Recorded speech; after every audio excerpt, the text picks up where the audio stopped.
ഞാനുണ്ട് ഇവിടെ ചോദിക്കാൻ എന്ന പരിപാടിയുടെ പുതിയ ഒരു അധ്യായത്തിലേക്ക് സ്വാഗതം.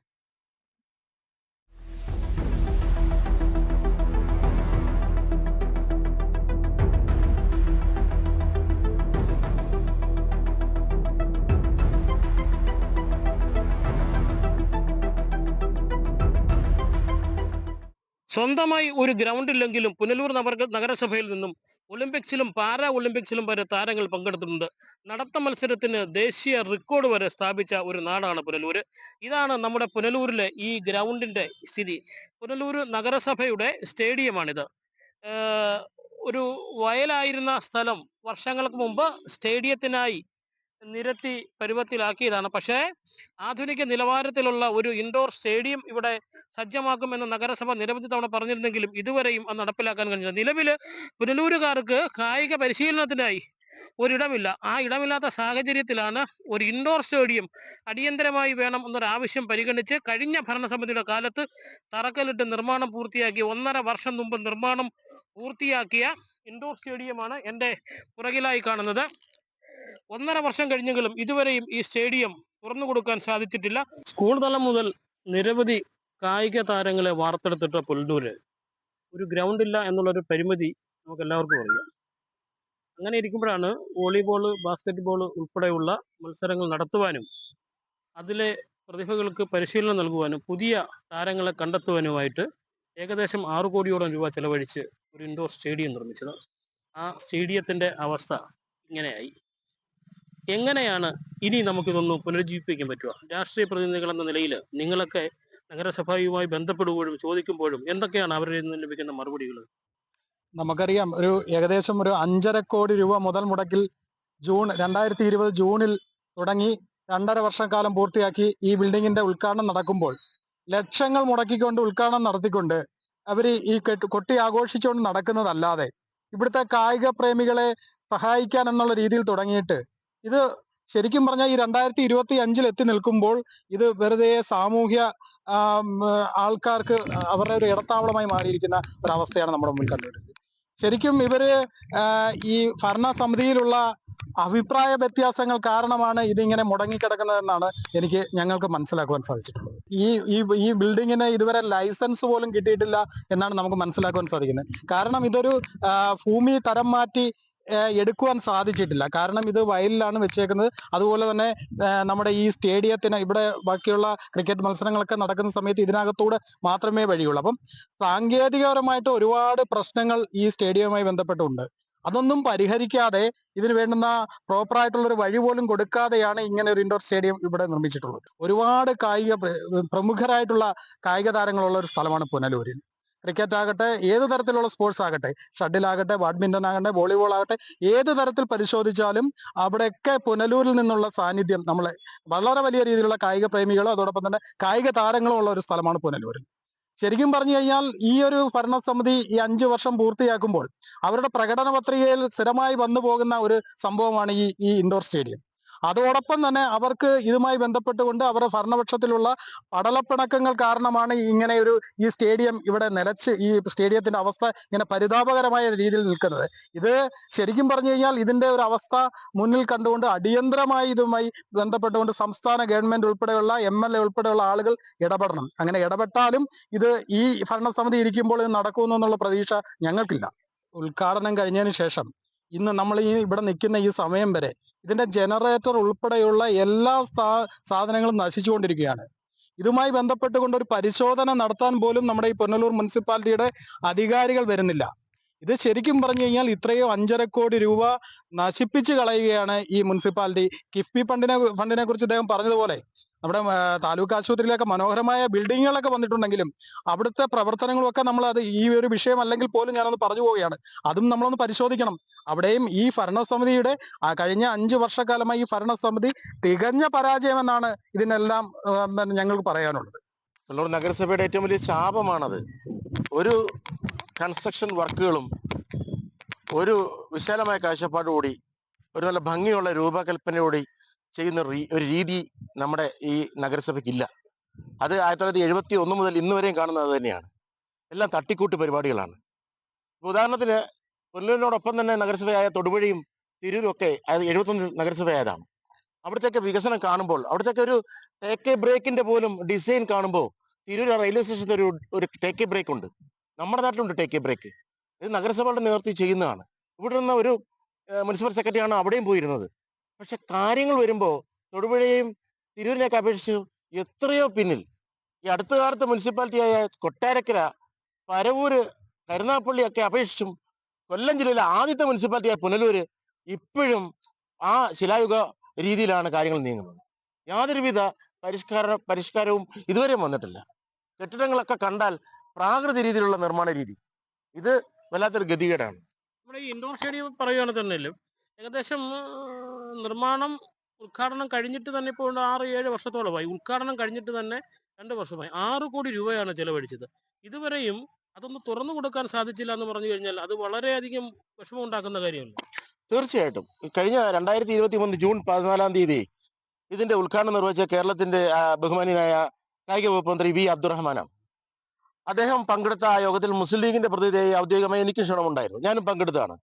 പിന്നീട് പലപ്പോഴും ഇത് കാണുമ്പോൾ മനസ്സിന് വിഷമം ഉണ്ടാകാറുണ്ട്. കാരണം എന്തിന്റെ അടിസ്ഥാനത്തിലാണ് അതൊന്ന് ഉദ്ഘാടനം ചെയ്തത്? ഇരിപ്പിടമില്ല. 250 ഇരിപ്പിടങ്ങൾ ഒരുക്കുന്ന ഇരിപ്പിടമില്ല. അവിടെ 3 ടൂർണമെന്റ് ഒരേ സമയം നടത്താമെന്നാണ് അവകാശപ്പെട്ടിരുന്നത്. ബാസ്കറ്റ് ബോൾ, വോളിബോൾ, ഈ 2 കാര്യങ്ങൾ, ബാഡ്മിന്റൺ, ഇതൊക്കെ നടത്താം. പക്ഷേ നെറ്റ് വലിച്ചു കെട്ടാൻ പോസ്റ്റ് പോലും ഇല്ല അതിനകത്ത്. എന്നിട്ട് ആദ്യമൊക്കെ കാരണങ്ങൾ പറഞ്ഞത് 2000 തുടങ്ങിയ ഈ നിർമ്മാണം പല വഴിക്കും സ്തംഭിച്ചു പോയി. നാട്ടുകാർ അതിനെ കുറിച്ച് അന്വേഷിച്ചപ്പോൾ പറഞ്ഞത് അമേരിക്കയിൽ നിന്ന് വരേണ്ട മേപ്പിൾ പലക കിട്ടാനില്ല. വളരെ വില കൂടിയ മേപ്പിൾ പലയ്ക്ക് വേണ്ടി ഞങ്ങൾ ശ്രമിച്ചുകൊണ്ടിരിക്കുകയാണ്. മേപ്പിൾ പലക എത്തി, അത് ഫ്ലോർ ചെയ്തു, ബാക്കി അത്യാവശ്യം പരിപാടികൾ പൂർത്തിയാക്കി. എന്തോ ഒരു അത്യാവശ്യം തീർക്കാൻ പോലെ പെട്ടെന്ന് മന്ത്രിയുടെ ഡേറ്റ് ഒക്കെ സംഘടിപ്പിച്ച് ഉദ്ഘാടനം ചെയ്തിട്ട് 2 വർഷം കഴിഞ്ഞു. ഇതുവരെ കൊല്ലം ജില്ല കായിക പ്രേമികളുടെ ചിരകാലാഭിലാഷമായിരുന്ന ഈ ഇൻഡോർ സ്റ്റേഡിയം അതിനകത്തൊന്ന് കാലെടുത്ത് കുത്താനുള്ള യോഗം ഈ നാട്ടുകാർക്കോ ഈ ജില്ലക്കാർക്കോ ഉണ്ടായിട്ടില്ല. ഇതിനെ തികച്ചും അശാസ്ത്രീയമായ രീതിയിലാണ് ഇത് മുന്നോട്ട് കൊണ്ടുപോയത്. ഇതിന് വ്യക്തമായ നിലയിൽ ഇതിന് കൃത്യമായ ഒരു വഴിയില്ല. അതിന്റെ പ്ലാൻ പരിശോധിച്ചാൽ തന്നെ മനസ്സിലാവും. എങ്ങനെ അതിനകത്ത് കയറും എന്ന് ചോദിച്ചാൽ ഈ സ്റ്റേഡിയത്തിനകത്തോട്ട് തന്നെ കയറി വരണം. ഒരു സ്റ്റേഡിയത്തിന് നടുക്കൂടെ വഴി കൊടുക്കാൻ പറ്റുമോ? പ്രായോഗികമായ നിരവധി ബുദ്ധിമുട്ടുകളുണ്ട്. ഇതുവരെ നമ്പർ ഇട്ടിട്ടില്ല. അങ്ങനെ സാധാരണക്കാരെ അനുവർത്തിക്കേണ്ട ഒരു കേരളത്തിലെ അല്ലെങ്കിൽ ഒരു പൗരൻ ചെയ്യേണ്ട മിനിമം കാര്യങ്ങളൊന്നും ഇതിന്റെ പേരിൽ നടന്നിട്ടുമില്ല. പ്രശ്നം ഇതിന്റെ നിർമ്മാണം കിഫ്ബിയുടെ ഫണ്ട് ഉപയോഗിച്ചാണ്. ഇത് മേൽനോട്ടം നൽകിയത് സ്പോർട്സ് ഡയറക്ടറേറ്റ് ആണ്. ഇവർക്കാർക്ക് ഇതൊന്നും അറിയാത്തതല്ല. നഗരസഭ അന്ന് മന്ത്രി വ്യക്തമായി പറഞ്ഞു, ഇത് സ്പോർട്സ് കൗൺസിലിന് നിർദ്ദേശം കൊടുത്തിട്ടുണ്ട് നഗരസഭയ്ക്ക് പരിപാലന ചുമതല കൊടുക്കാനും ആവശ്യമായ കാര്യങ്ങൾ ചെയ്യാനും. എത്രയും പെട്ടെന്ന് ഇത് ആ രീതിയിൽ പ്രവർത്തന ഫലത്തിലേക്ക് എത്തുവാൻ വേണ്ട നടപടികൾ നിങ്ങൾ സ്വീകരിക്കണമെന്ന് ഉദ്ഘാടന സമയത്ത് വ്യക്തമായി മന്ത്രി പറയുന്നത്. പക്ഷേ മന്ത്രിക്കും അറിയാമായിരുന്നു ഇത് നടക്കാൻ പോകുന്നില്ല എന്ന്. ഇത് ജനങ്ങളുടെ കണ്ണിൽ പൊടിയിടാൻ 6 കോടി രൂപയാ, 5,63,00,000 രൂപയാണ് ആദ്യം ഇതിന് കണക്കാക്കിയതും അനുവദിച്ചതും. ഈ പൈസ ഇത്രയും പൈസ ഈ ബിൽഡിങ്ങിന് ആവശ്യമുണ്ട് യഥാർത്ഥത്തിൽ? ബാക്കി കാശൊക്കെ അവിടെ പോയി. ഇപ്പൊ ഒരു ടെക്നിക്കൽ എക്സ്പേർട്സിനെ അല്ലെങ്കിൽ ടി കെ കോളേജിലെ ഒരു എക്സ്പേർട്സിനെ വെച്ചിട്ട് നമുക്ക് ഇനി വാല്യുവേഷൻ ഇട്ട് നോക്ക് നിങ്ങൾ. ഇതിന് എത്രയാവും ഇതിന് ചെലവാകുന്ന പൈസ? അപ്പൊ ബാക്കി കാശുകൾ പല വഴിക്കും പോയിട്ടുണ്ട്. അത് നമ്മുടെ പ്രശ്നമല്ല. പക്ഷേ ഇത് കൃത്യമായ നിലയിൽ ഇത് ഓപ്പറേറ്റ് ചെയ്യാൻ ഇവരെ കൊണ്ട് കഴിയുന്നില്ല. ഇത് തുറന്നിടുന്നില്ല. ഇതിനകത്ത് മുഴുവൻ അലംഭാവമാണുള്ളത്. ആർക്കും ഇതിനെക്കുറിച്ച് യാതൊരു വിഷമവും ഇല്ല. മേപ്പിൾ പലക കിടക്കത്തൂടെ പൂപ്പർ കളിച്ചോടെ. അന്ന് ഉദ്ഘാടനം ചെയ്ത് പൂട്ടിയിട്ട് പോയത് ഇന്ന് വരെ തുറന്നു നോക്കിയിട്ടുമില്ല. അതിന്റെ സ്ഥിതി എന്താണെന്ന് ആർക്കും മനസ്സിലായിട്ടുമില്ല. സാധാരണക്കാരന്റെ കഷ്ടപ്പെടുന്നതിന്റെ നികുതി പണം ഏത് വിധേനയും തോന്നിയതുപോലെ ചെലവാക്കാം, അതിലെന്തെങ്കിലും ആദായം ഉണ്ടെങ്കിൽ എടുക്കാം എന്നുള്ളതല്ലാതെ നാടിന് ഗുണകരമായ ഒരു കാര്യവും ഈ പുനലൂരിൽ നടക്കുന്നില്ല. ഉള്ളതങ്ങ് പറയാം. അതല്ലെങ്കിൽ അതിന് ബന്ധപ്പെട്ടവർ മറുപടി പറയട്ടെ. MLA-ക്ക് ഉത്തരവാദിത്തം വേണ്ടേ? അദ്ദേഹം ഈ നാടിന്റെ പ്രതിനിധിയല്ലേ? ഇതെങ്ങനെ പോകുന്നു മോണിറ്റർ ചെയ്യേണ്ട ആളല്ലേ? ഉദ്യോഗസ്ഥന്മാരെ മുഴുവൻ കൈകാര്യം ചെയ്യേണ്ട ആളല്ലേ? വികസന സമിതി, താലൂക്ക് വികസന സമിതി അദ്ദേഹത്തിന്റെ അധ്യക്ഷതയിൽ കൂടേണ്ടതാണ്. നിങ്ങൾക്കറിയാമല്ലോ. അദ്ദേഹം ഒരു പ്രതിനിധി അയക്കും. പ്രതിനിധി വന്നിരുന്ന പ്രതിനിധിയുടെ MLA-യുടെ പരാതികൾ, വിഷമങ്ങൾ പ്രതിനിധി വായിക്കാറുണ്ട് താലൂക്ക് വികസന സമിതി, പുനലൂർ താലൂക്ക് വികസന സമിതിയിൽ. MLA-യുടെ അധ്യക്ഷത കൂടണം. പത്തനാപുരത്ത് നടക്കുന്നത് എന്താണെന്ന് വെച്ചാല് ഗവൺമെന്റ് നിർദ്ദേശം എല്ലാ മാസവും ആദ്യത്തെ ശനിയാഴ്ച താലൂക്ക് വികസന സമിതി കൂടിയിരിക്കണം MLA-യുടെ അധ്യക്ഷതയിൽ. ചിലപ്പോഴൊക്കെ അസൂര്യം ഉണ്ടോ? MLA ആണ്, തിരക്കുള്ള ആളാണ്, ഓക്കെ. പക്ഷേ MLA-യുടെ ഒരു പ്രാതിനിധ്യം ഉണ്ടാകുന്നുണ്ട്. ഈ കഴുക്കോല് വളഞ്ഞ 16 വളയെന്ന് പറഞ്ഞതുപോലെ MLA പങ്കെടുക്കാത്ത വികസന സമിതിയിൽ ഉദ്യോഗസ്ഥ പ്രമുഖർ വരേണ്ട കാര്യമില്ലല്ലോ. ഇതാണ് അവരുടെ ഉദ്ദേശം. ഇതിന്റെ പ്രധാന പ്രശ്നം അതാ. പ്രധാനപ്പെട്ട വിഷയങ്ങൾ അവതരിപ്പിക്കേണ്ട ആവശ്യയുടെ കാര്യം ഇതാ. MLA, ഈ നഗരസഭ അധികൃതർ, അവർ ഈ സ്പോർട്സ് കൗൺസിൽ, ഇവരെല്ലാവരും ഇതിന് പൂർണ്ണ ഈ ഉത്തരവാദികളാണ്. വികസന സമിതിയിൽ ഇത് ഇൻഡോർ സ്റ്റേഡിയത്തിന്റെ വിഷയം തന്നെ ഒരു 3-4 പ്രാവശ്യം ഉന്നയിച്ചതായിട്ടാണ് നമുക്കറിയാൻ സാധിച്ചിട്ടുള്ളത്. തീർച്ചയായിട്ടും പല പ്രാവശ്യവും എല്ലാ രാഷ്ട്രീയ കക്ഷിയിൽപ്പെട്ടവരും സ്ഥിരാംഗങ്ങളും ജനപ്രതിനിധികൾ ഉൾപ്പെടെയും ഈ കാര്യം ആ, പറയാറുണ്ട്. ഈ സ്പോർട്സ് എന്ന് പറയുന്നത് ഈ കൊല്ലം ജില്ലയിലെ പൊന്നൂരിന്റെ ഒന്നും സംഭാവന തീരെ മോശമൊന്നുമല്ല. വളരെ മെച്ചപ്പെട്ട പഠനം കാഴ്ചക്കുന്ന സ്കൂളുകളും അധ്യാപകരും വിദ്യാർത്ഥികളും ഒക്കെ ഉള്ള സ്ഥലമാണ്. അപ്പൊ ഇത്രയും ഒരു വലിയ തുക മുടക്കിയിട്ട് ഇതിനെ നിസ്സാരവൽക്കരിച്ച് ജനങ്ങളുടെ നികുതി പണത്തെ ഇത്രയും തരം താഴ്ത്തി കാണുന്ന ഒരു സമീപനം ഇവിടുത്തെ ഭരണാധികാരികൾക്കുണ്ട്. ഇതിന് മാറ്റം വന്നേ മതിയാവും. നമ്മൾ ഈ ഇൻഡോർ സ്റ്റേഡിയത്തിലേക്ക് കിടക്കുന്ന സ്ഥലമാണ്. ഇതാണ്ട് ഇത് ഇത്തരത്തില് വലിയ കാട് പിടിച്ച് ഇഴജന്തുക്കളുടെ താവളമായി മാറിയിരിക്കുകയാണ്. ഇതിവിടെ ഈ സ്റ്റേഡിയത്തിനോട് ചേർന്ന് ഇതൊക്കെ സത്യം പറഞ്ഞാല് ഇവിടേക്ക് വരാൻ ഇൻഡോർ സ്റ്റേഡിയത്തിലേക്ക് കായിക താരങ്ങൾക്ക് വരാൻ വഴിയില്ല. ഈ സ്റ്റേഡിയത്തിൽ എത്തിയിട്ട് വേണം ഇങ്ങോട്ട് കയറാൻ. അത് മാത്രമല്ല ഇതുവഴി കയറുന്നത് ഇവിടെ ഒരു ഗേറ്റും സംവിധാനവും സ്ഥാപിച്ചിട്ടുണ്ട്. ഏറ്റവും വിവാദമായെന്ന് പറഞ്ഞാൽ ഇതുവഴി ഒരു തോടാണ്, ഒരു വലിയ തോട് പോകുന്നുണ്ട്. ആ തോടിന്റെ മണ്ടയിൽ സ്ലാബ് വെച്ചിട്ടാണ് ഈ ഇൻഡോർ സ്റ്റേഡിയത്തിലേക്കുള്ള ഒരു പ്രവേശനം സാധ്യമാക്കിയിരിക്കുന്നത്.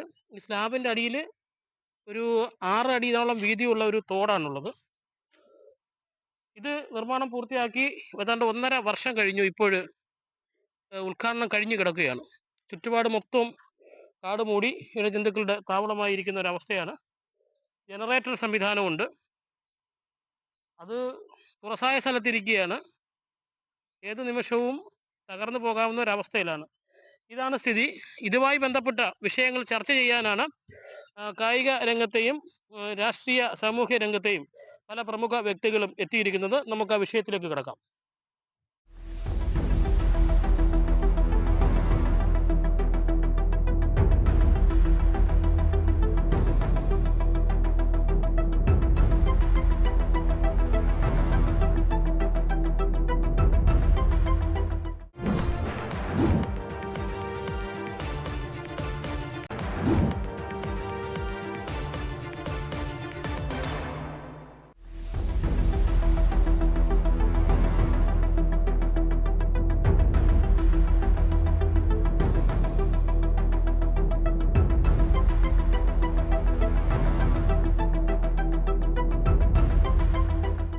നൂറുകണക്കിന് കായിക താരങ്ങൾക്ക് പരിശീലനം നൽകിയിട്ടുള്ള ഒരു കായിക അധ്യാപകനാണ് ഇപ്പോൾ നമ്മോടൊപ്പം ഉള്ളത്, സുരേഷ് സാറ്.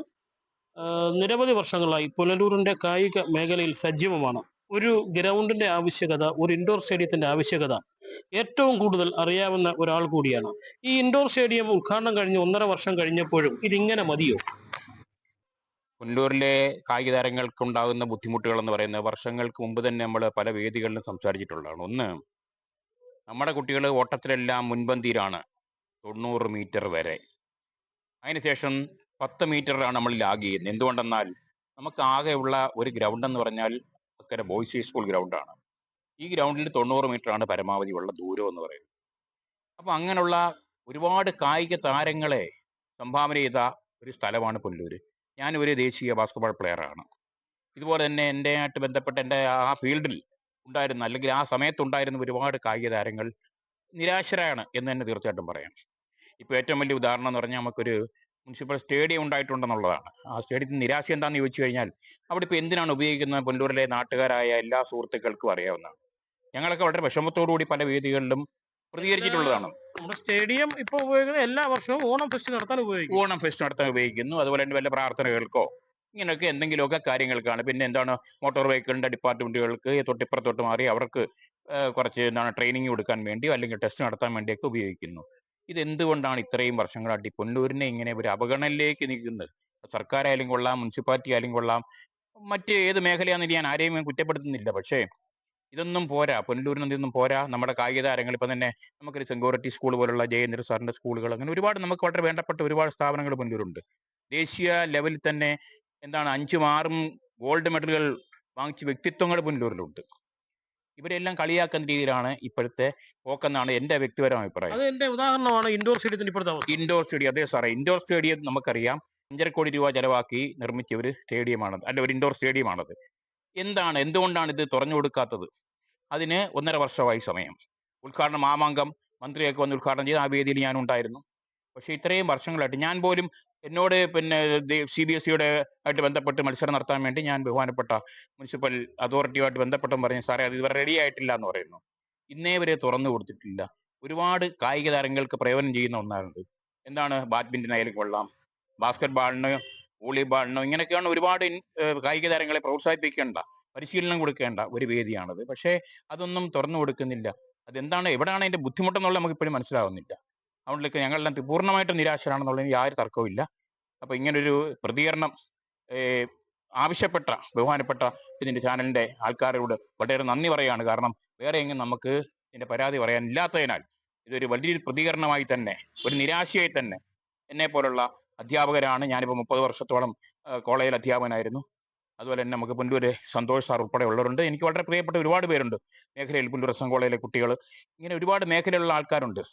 പുല്ലൂര് എപ്പോഴും എന്താണ്, സ്പോർട്സിന്റെ ചരിത്രത്തില് ഇന്ത്യയെ തന്നെ ഏറ്റവും മികച്ച ഒരു സ്ഥലമായി പുല്ലൂരിനെ രേഖപ്പെടുത്തിയിരിക്കുന്ന ഒരു സ്ഥലമായിരുന്നു ഇവിടെ ഇപ്പോൾ ഇങ്ങനെ ഒരു അധപ്പനം ഉണ്ടായിരുന്നു. തീർച്ചയായിട്ടും വളരെയേറെ നിരാശനാണെന്നുള്ളത് തീർച്ചയായിട്ടും ഒരിക്കൽ കൂടി എന്നെ അറിയിക്കുകയാണ്. ഇതിന് വേണ്ട നടപടി സ്വീകരിക്കണമെന്ന് അഭ്യർത്ഥിക്കുന്നു. Thank you. വളരെ നിരാശയിലാണ് സാറിന്റെ വാക്കുകൾ പോലെ തന്നെ ഇവിടുത്തെ ഓരോ കായിക താരങ്ങൾക്കും കായിക അധ്യാപകരും.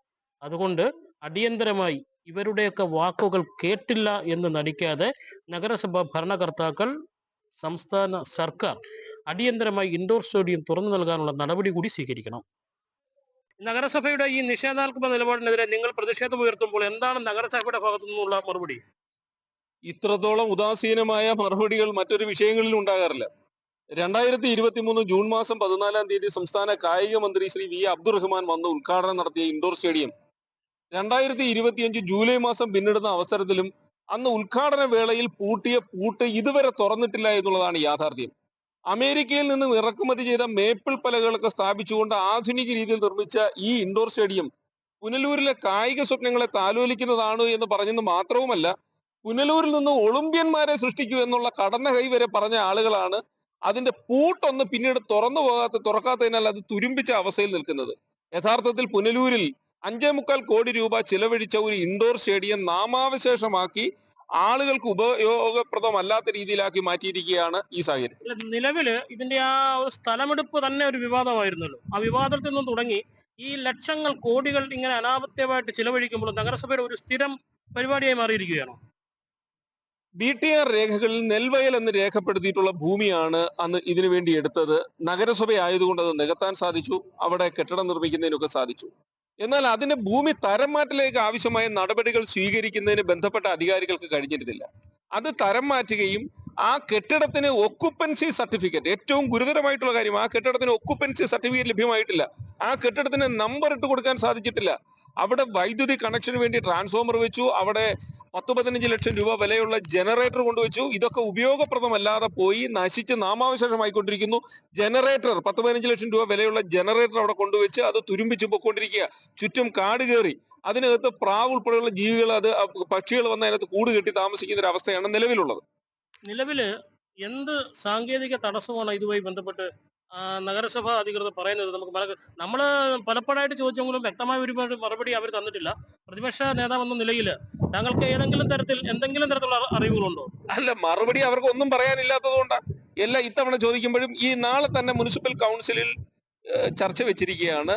ബഹുമാനപ്പെട്ട MLA-യുടെ ഫണ്ടിൽ നിന്നും ആ ഇൻഡോർ സ്റ്റേഡിയത്തിലെ ആവശ്യമായ കായിക ഉപകരണങ്ങൾ വാങ്ങുന്നതിന് വേണ്ടി.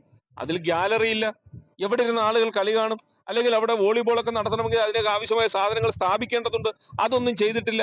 അവിടെ കായിക ഉപകരണങ്ങൾ വാങ്ങുന്നതിന് വേണ്ടി ആ പണം കൂടി പാഴാക്കി കളയുക. ആ കെട്ടിടത്തിന് ഒക്കുപ്പൻസി സർട്ടിഫിക്കറ്റ് ലഭ്യമാകാത്തതാണ് ഇപ്പൊ അതിന്റെ ഗുരുതരമായ കാര്യം. ഇതിലേക്ക് ആവശ്യമായി ഇടപെടലുകൾ നടത്തുന്നതിന് നഗരസഭയുടെ ഭരണ നേതൃത്വം തയ്യാറാകുന്നില്ല. 5.25 കോടി രൂപ ചെലവഴിച്ചുകൊണ്ട് പുനലൂരിൽ ഒരു ഇൻഡോർ സ്റ്റേഡിയം വരുമ്പോൾ ഇവിടെ വിവിധ കായിക വിനോദങ്ങൾ നടത്തുന്നതിന് വേണ്ടി പല അസോസിയേഷനുകൾക്കും ഇത് തുറന്നു കൊടുക്കുകയും അവിടെ വിവിധ കായിക മത്സരങ്ങളൊക്കെ നടക്കുമ്പോൾ പുനലൂർ പട്ടണത്തിലേക്ക് കൂടുതൽ ആളുകൾ വരുന്നത് പട്ടണത്തിന്റെ വികസനത്തിന്, പട്ടണത്തിന്റെ പ്രശസ്തിക്ക് ഇതൊരു കാരണമാകേണ്ടതാണ്.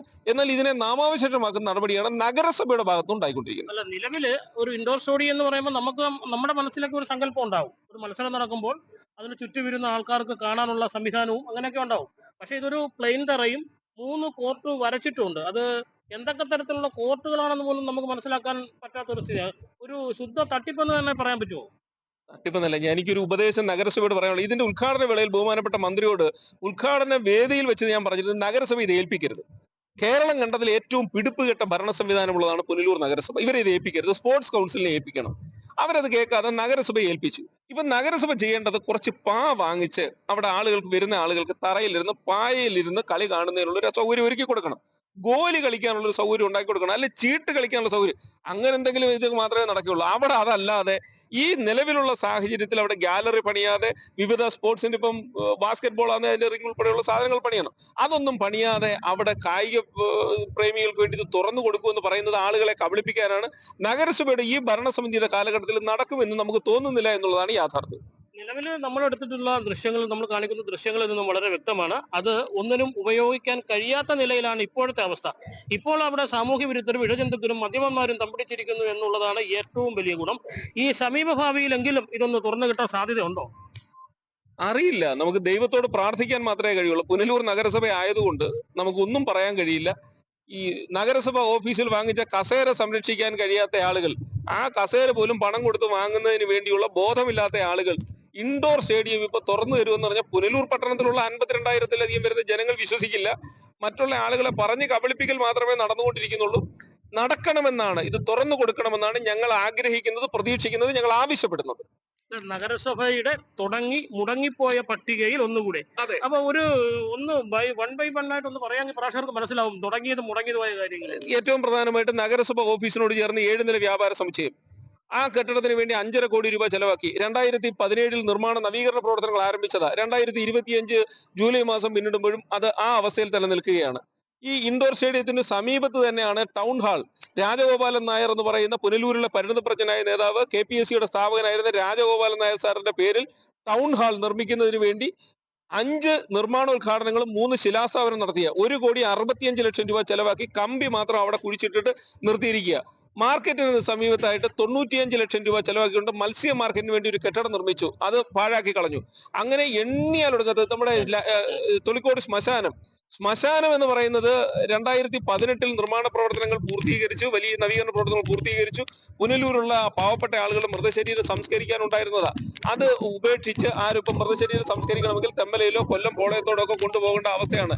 പ്ലാച്ചേരി ലൈഫ് മിഷന്റെ ഫ്ളാറ്റിനോട് ചേർന്ന് ഷെൽട്ടർ ഹോം 3 കോടിയോളം രൂപ ചെലവഴിച്ചുകൊണ്ട് ഒരു കെട്ടിടം 2-3 നിലയ്ക്ക് പണിഞ്ഞിട്ട് അത് ഉപേക്ഷിച്ച് കിടക്കുന്നത്. അങ്ങനെ എണ്ണിയാൽ ഒടുങ്ങാത്ത ഉദാഹരണങ്ങൾ പറയാൻ കഴിയും. ഇതാണ് KSRTC ബസ് സ്റ്റാൻഡിന് സമീപത്ത് ടൂറിസം പ്രൊമോഷൻ കൗൺസിലുമായി ചേർന്നുകൊണ്ട് ഒരു വാക്ക് വേയും അമ്യൂണിറ്റി സെന്ററിന് വേണ്ടി നിർമ്മാണം നടത്തി, അത് ഉപേക്ഷിച്ചു.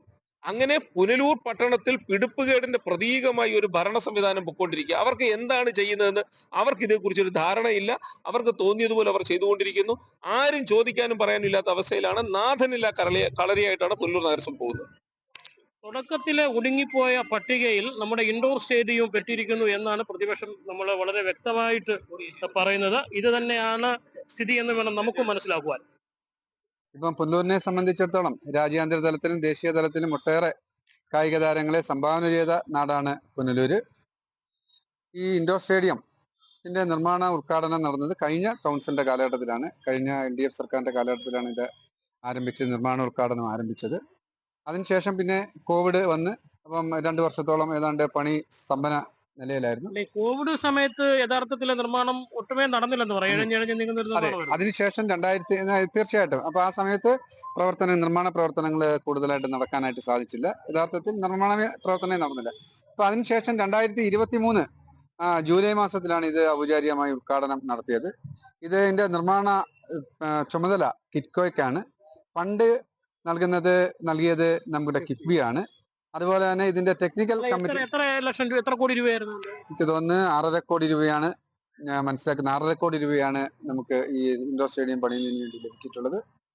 അപ്പൊ ഇത് പിന്നെ പണി പൂർത്തീകരിച്ചതിന് ശേഷം 2023 പണി പൂർത്തീകരിച്ച ശേഷം നമുക്ക് പൊതുജനങ്ങൾക്ക് ഇതുവരെ തുറന്നു കൊടുക്കാൻ പറ്റാത്ത ഒരു നിലവിലെ സാഹചര്യമാണ്. അത് ചില സാങ്കേതികമായ തടസ്സങ്ങൾ കൊണ്ടാണ് അത് നടക്കാത്തത്. തീർച്ചയായിട്ടും ഇത് നിർമ്മാണ പ്രവർത്തനം ഉദ്ഘാടനം നടന്നതിന് ശേഷം നമ്മുടെ കിറ്റ്കോയും അതുപോലെ തന്നെ കിഫ്ബിയും അതുപോലെ തന്നെ സ്പോർട്സ് കേരള ഫൗണ്ടേഷൻ, ഇതിന്റെ ടെക്നിക്കൽ അതോറിറ്റി അവരാണ്. സ്പോർട്സ് കേരള ഫൗണ്ടേഷനായിട്ട് ഒരു ജോയിന്റ് വെരിഫിക്കേഷൻ നടത്തി. ആ ജോയിന്റ് വെരിഫിക്കേഷനിൽ ചില സാങ്കേതികമായിട്ടുള്ള ചില തടസ്സങ്ങൾ അവർ കാണുകയുണ്ടായി. അപ്പോൾ ആ സാങ്കേതികമായ തടസ്സങ്ങൾ മാറ്റുന്നതിന് വേണ്ടി അല്ല, ആ സാങ്കേതിക തടസ്സം പരിഹരിക്കാനുള്ള സമയമാണ് ഇപ്പം കൊടുത്തേക്കുന്നത്. അതെ, സാങ്കേതിക തടസ്സം പരിഹരിക്കുന്നതിന് വേണ്ടിയുള്ള വലിയ പ്രവർത്തനങ്ങൾ ബഹുമാനപ്പെട്ട MLA നേതൃത്വത്തിലും അതുപോലെ തന്നെ നഗരസഭാ ചെയർപേഴ്സൺ ശ്രീമതി K പുഷ്പലതയുടെ നേതൃത്വത്തിൽ നടത്തി വരികയാണ്.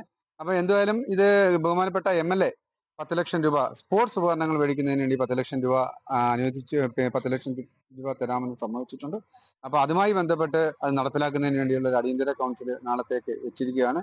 തീർച്ചയായിട്ടും ഒരു ആഗസ്റ്റ് മാസം അവസാനത്തോടുകൂടി ഈ സ്റ്റേഡിയം പൊതുജനങ്ങൾക്കും അതുപോലെ തന്നെ കായിക പ്രേമികൾക്കും വേണ്ടി തുറന്നു കൊടുക്കാൻ കഴിയുമെന്നാണ് സാധിക്കുന്നത്. അതുമായി ബന്ധപ്പെട്ട് വലിയൊരു ടൂർണമെന്റ് നടത്താനാണ് ഞങ്ങൾ നഗരസഭ തീരുമാനിച്ചിട്ടുള്ളത്. നമുക്ക് ഈ ഇതിനകത്ത് ഈ ഇൻഡോർ സ്റ്റേഡിയത്തിനകത്ത് എന്തൊക്കെ കോർട്ടുകളാണ് ഉള്ളത്? അതിനകത്ത് ബാസ്കറ്റ്ബോൾ ഉണ്ട്, വോളിബോൾ ഉണ്ട്, ഷട്ടിൽ ബാഡ്മിന്റൺ ഉണ്ട്. നമുക്ക് കാണികൾക്കുള്ള ഇരിപ്പിടം നിലവിൽ സജ്ജീകരിച്ചിട്ടില്ല. അതിന് സജ്ജീകരിക്കാൻ സാധ്യതയുണ്ടോ, അതോ ഇത് തന്നെയാണോ അതിന്റെ സ്ട്രക്ചർ? അതിനകത്ത് ഈ കാണികൾക്ക് ഗ്യാലറി ഇല്ലെങ്കിൽ ഇരിക്കാനുള്ള എല്ലാ സംവിധാനങ്ങളും അവിടെയുണ്ട്. നമുക്ക് കസേരകളിൽ ഇരുന്ന് കളി കാണാനുള്ള എല്ലാ സംവിധാനങ്ങളും അവിടെയുണ്ട്. ഗാലറി നമ്മുടെ സ്ട്രക്ചറൽ ഡിസൈനകത്ത് ഗാലറി ഇല്ല. ഗാലറി സ്ട്രക്ചറൽ ഡിസൈനകത്ത് ഇല്ല എന്നാണ് ഞാൻ മനസ്സിലാക്കിയിരിക്കുന്നത്. ഭാവിയിൽ വേണമെങ്കിൽ ടെക്നോളജിയൊക്കെ വളർന്ന സ്ഥിതിക്ക് ഭാവിയിൽ നമുക്കത് ചെയ്യാവുന്നതേ ഉള്ളൂ. നിലവില് നമുക്ക് നിരവധി കായിക താരങ്ങൾ ഉള്ള ഒരു മേഖല കൂടിയാണ് പുനലൂര്. അത് ഇൻഡോർ സ്റ്റേഡിയം വികസിക്കുന്നതിനൊപ്പം തന്നെ ഭാവിയിലെങ്കിലും നമ്മുടെ നഗരസഭാ സ്റ്റേഡിയവും അത്തരത്തിലേക്ക് ഒന്ന് മാറാൻ എന്തെങ്കിലും സാധ്യതയുണ്ടോ? തീർച്ചയായിട്ടും അത്തരത്തിലുള്ള പ്രവർത്തനങ്ങളാണ് നഗരസഭയുടെ ഭാഗത്ത് നിന്ന് നടത്തുന്നത്. ആ സ്റ്റേഡിയം തന്നെ ഇപ്പം കഴിഞ്ഞ വർഷം അത് സിന്തറ്റിക് ട്രാക്ക് ഇടുന്നതിന് വേണ്ടിയുള്ള ഒരു നടപടികളുമായിട്ട് മുന്നോട്ട് പോവുമായിരുന്നു.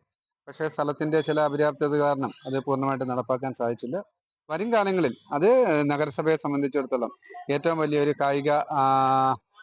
കായിക താരങ്ങൾക്ക് ഓടുവാനും അതുപോലെ തന്നെ അവരുടെ സ്പോർട്സുമായി ബന്ധപ്പെട്ടുള്ള പ്രവർത്തനം നടത്തുന്നതിന് വേണ്ടി ഒരു വലിയ ഒരു ഗ്രൗണ്ടാക്കി മാറ്റാൻ സാധിക്കുമെന്നാണ് നഗരസഭ പ്രതീക്ഷിക്കുന്നത്. വളരെ ശുഭപ്രതീക്ഷയോടെയുള്ള ചിന്താഗതികളാണ് നഗരസഭ കാഴ്ചവെച്ചുകൊണ്ടിരിക്കുന്നത്. കാരണം ചുരുക്കം ചില സ്കൂളുകൾക്കൊഴിച്ച് ഗ്രൗണ്ടുകൾ വളരെ കുറവാണ്. നഗരസഭ സ്റ്റേഡിയമാണ് ഉള്ളതിൽ പുനലൂരിൽ ഏറ്റവും വലിയ ഒരു ഗ്രൗണ്ട്. അത് കായിക താരങ്ങൾക്ക് കൃത്യമായ പരിശീലനം നടക്കുന്ന നിലയിലേക്ക് അതൊന്ന് മാറ്റിയെടുക്കുകയാണെങ്കിൽ ഈ പുനലൂരിലുള്ള കായിക താരങ്ങൾക്ക് വളരെയധികം ഗുണകരം ചെയ്യും. കാരണം ദേശീയ അന്തർദേശീയ താരങ്ങൾ ഉൾപ്പെടെ ഒരു ഗ്രൗണ്ട് പോലും ഇല്ലാതിരുന്നിട്ടും ഒളിമ്പിക്സ് ഉൾപ്പെടെയുള്ള മത്സരങ്ങളിൽ പങ്കെടുത്ത കായിക താരങ്ങൾ ഉള്ള നാടാണ് പുനലൂര്.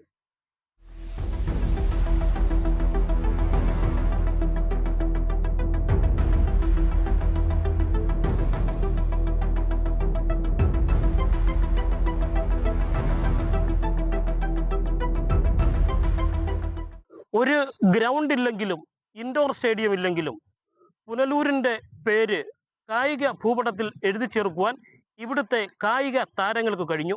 എന്നാൽ അവരെ ഒന്ന് പ്രോത്സാഹിപ്പിക്കുവാൻ ഇവിടുത്തെ ഭരണകർത്താക്കൾക്ക് കഴിയുന്നില്ല എന്നുള്ളതാണ് ലജ്ജാകരം. ഇത് ഇങ്ങനെ മതിയോ? നമ്മൾ പരിശോധിക്കേണ്ടിയിരിക്കുന്നു. അടിയന്തരമായി ഈ വിഷയത്തിൽ പുനലൂർ MLA ഇടപെടണം, നഗരസഭ ഭരണകർത്താക്കൾ ഇടപെടണം. 6 കോടി രൂപ ചെലവഴിച്ച് നിർമ്മിച്ച ഈ ഇൻഡോർ സ്റ്റേഡിയം ഇനിയെങ്കിലും കായിക താരങ്ങൾക്കായി തുറന്നു കൊടുക്കണം. ഇതോടെ ഈ അധ്യായം ഇവിടെ സമാപിക്കുകയാണ്. നന്ദി, നമസ്കാരം.